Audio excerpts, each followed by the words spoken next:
بسم اللہ الرحمن الرحیم۔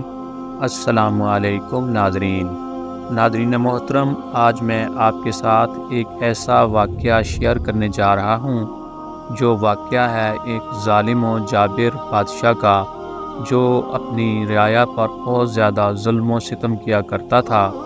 ناظرین، وہ بادشاہ کون تھا اور کس قوم سے اس کا تعلق تھا، اور وہ اپنی رعایا پر کس طرح ظلم و ستم کیا کرتا تھا، اور یہ ظالم بادشاہ لوگوں کو خنزیر کھانے پر مجبور کیا کرتا تھا، اور جو شخص اس کے حکم کو ماننے سے انکار کرتا تو وہ بادشاہ ان کے ساتھ کیا سلوک کیا کرتا تھا۔ ناظرین، یہ سب کچھ اس ویڈیو کے اندر ہم آپ کو بتائیں گے، مگر ویڈیو میں آگے بڑھنے سے پہلے آپ سے ایک گزارش ہے کہ اگر آپ ہمارے چینل پر نئے ہیں تو ہمارے چینل کو سبسکرائب کر لیں اور گھنٹی کے بٹن کو بھی دبا دیں تاکہ فیوچر میں آنے والی ہر ویڈیو کا نوٹیفیکیشن آپ کو بر وقت ملتا رہے۔ اللہ پاک آپ کو جزائے خیر عطا فرمائے۔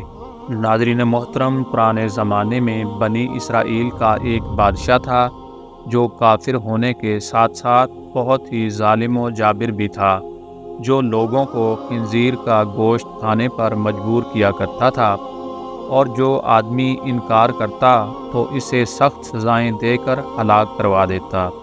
پھر اس زمانے کے سب سے بڑے عابد و زاہد اور پارسا آدمی کو بادشاہ کے پاس لایا گیا۔ لوگ اس عابد و زاہد کے مرتبے اور فضیلت سے آگاہ تھے۔ لوگ نہیں چاہتے تھے کہ اس عابد و زاہد بزرگ کو بادشاہ کی طرف سے کوئی تکلیف پہنچے۔ چنانچہ ایک سپاہی نے عابد و زاہد شخص سے کہا، آپ مجھے ایک بکری کا بچہ ذبح کر کے دے دیں۔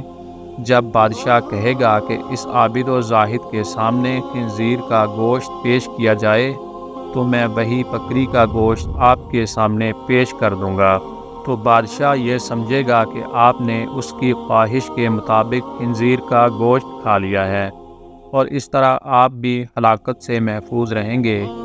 عابد اور زاہد شخص نے بکری کا بچہ ذبح کر کے اس کا گوشت ایک سپاہی کو دے دیا۔ جب عابد کو بادشاہ کے سامنے لایا گیا تو بادشاہ نے حکم دیا کہ خنزیر کا گوشت لایا جائے۔ منصوبے کے مطابق تو اس سپاہی نے بکری کا گوشت عابد کو پیش کیا۔ بادشاہ نے کہا، میرے سامنے خنزیر کا گوشت لاؤ۔ عابد و زاہد شخص نے کہا، میں ہرگز نہ کھاؤں گا۔ یہ سن کر سپاہی نے اشارے سے بتایا کہ یہ وہی بکرے کا گوشت ہے جو آپ نے مجھے دیا تھا، آپ بلا جھجک کھا لیں۔ لیکن عابد و زاہد شخص نے بادشاہ کے سامنے وہ گوشت کھانے سے انکار کر دیا۔ ظالم و جابر بادشاہ نے سپاہیوں کو حکم دیا کہ اس شخص کو قتل کر دیا جائے۔ جب عابد و زاہد شخص کو قتل کرنے کے لیے لے جانے لگے تو وہی سپاہی قریب آیا اور کہنے لگا، آپ نے گوشت کیوں نہ کھایا؟ باخدا یہ وہی گوشت تھا جو آپ نے مجھے دیا تھا۔ عابد شخص نے کہا، ایسی کوئی بات نہیں ہے، بلکہ میں اس بات سے ڈر گیا تھا کہ لوگ میری وجہ سے بہت بڑے فتنہ میں مبتلا ہو جائیں گے، کیونکہ جب بھی کسی کو خنزیر کا گوشت کھانے پر مجبور کیا جائے گا تو لوگ کہیں گے کہ فلاں عابد و زاہد اور پارسا شخص نے بھی مجبور ہو کر حرام گوشت کھا لیا تھا، لہٰذا ہم بھی کھا لیتے ہیں۔ اس طرح لوگ میری وجہ سے بہت بڑے فتنے میں مبتلا ہو جاتے، اور میں لوگوں کے لیے فتنہ ہرگز نہیں بننا چاہتا۔